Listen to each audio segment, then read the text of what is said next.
On this episode of Lapeef, Let's Talk. Like, Kayla didn't go. Yeah, go ahead, Kayla. Yeah, I did. I spoke on this.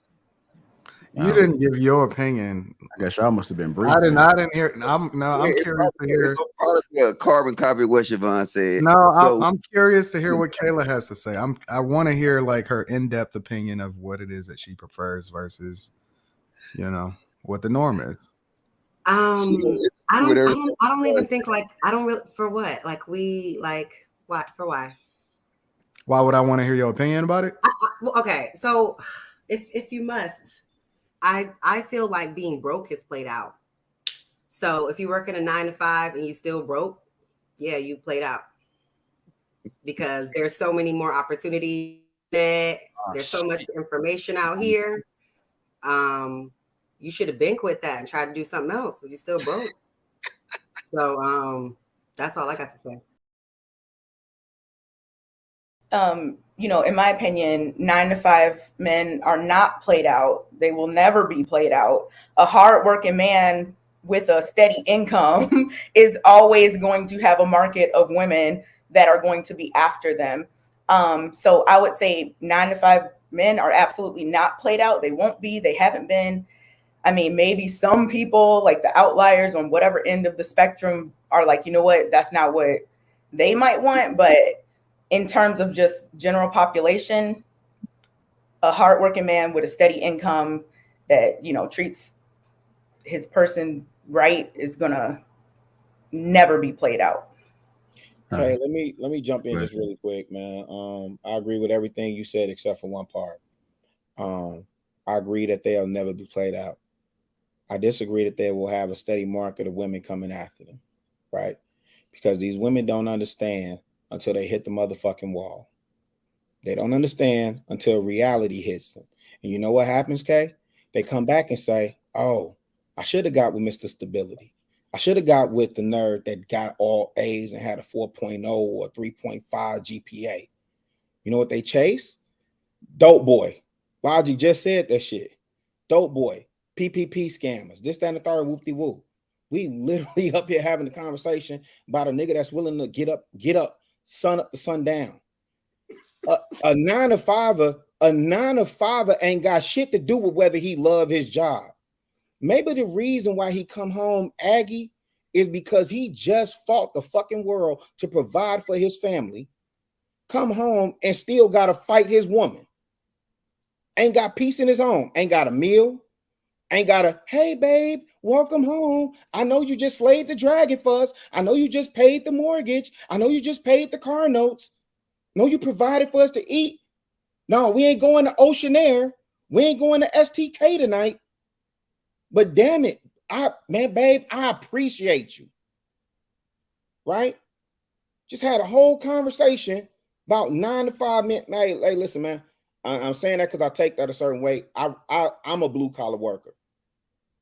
I stand 10 toes down on that shit. Do I aspire to have more? Do I want to have more? I've read The Millionaire Next Door. Anybody that reads The Millionaire Next Door understand how you can get to $1 million net worth, right?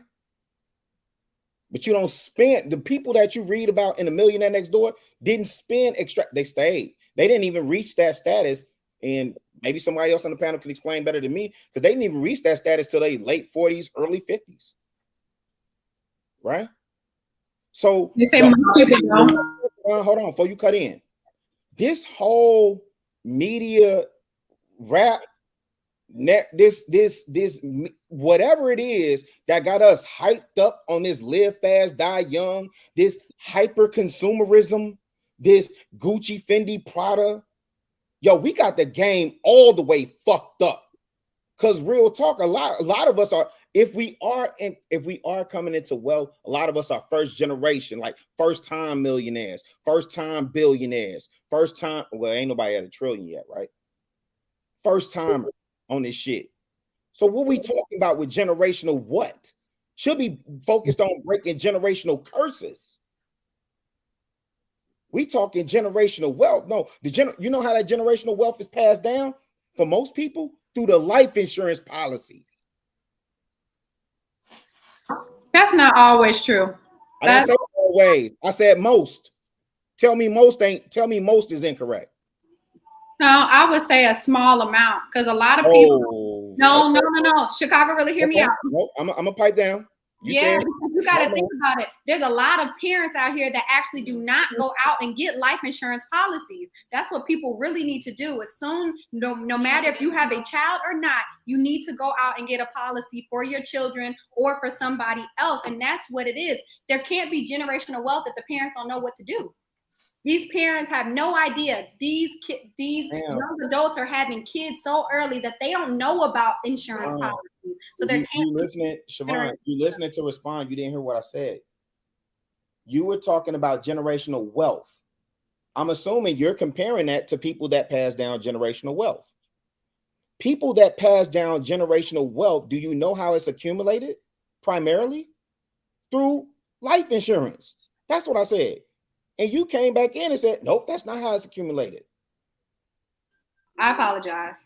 No, you don't have to. You understand what I'm saying, sis? Yeah. We just having a conversation. I understand you. I want to get Toya in here. Go ahead, Toya. What are your thoughts about it? I don't think 9 to 5 guys will ever be played out. I don't.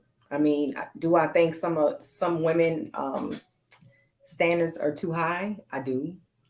This question reminds me of natural bodies with women. You know, nowadays a lot of women are getting work done. Are natural bodies going to be played out? No. So I mean, when it comes to this question, I think a man having a job, that in itself is amazing. Just a man having a job. So I mean, of course, some women are going to overlook him because they want a certain lifestyle. Majority of these women want lifestyles that they've never even been exposed to. But hey, I mean, if you can get it, if you're able to come across that guy and you're able to get that lifestyle that you're looking for, so be it. I mean, just a decent man having a job, coming home, taking care of family, like that'd be good enough for me. But I mean, everybody's different, but I would never look at a man that's working a 9 to 5 as being played out. No. All right. Did all the ladies go yet? Q hasn't officially went. Go ahead, Q. I already said what I said. Okay. Like Kayla didn't go. Okay, go ahead, Kayla. Yeah, I did. I spoke on this. You didn't give your opinion. I guess y'all must have been briefed. I didn't hear. I'm curious to hear. Probably a carbon copy of what Siobhan said. No, So, I'm curious to hear what Kayla has to say. I want to hear like her in-depth opinion of what it is that she prefers versus, what the norm is. I don't even think like I don't really for what like we like what for why. Why would I want to hear your opinion about it? Well, okay, so if you must, I feel like being broke is played out. So if you work in a 9 to 5 and you still broke, yeah, you played out because there's so many more opportunities. There's so much information out here. You should have been quit that and tried to do something else if you still broke. So that's all I got to say.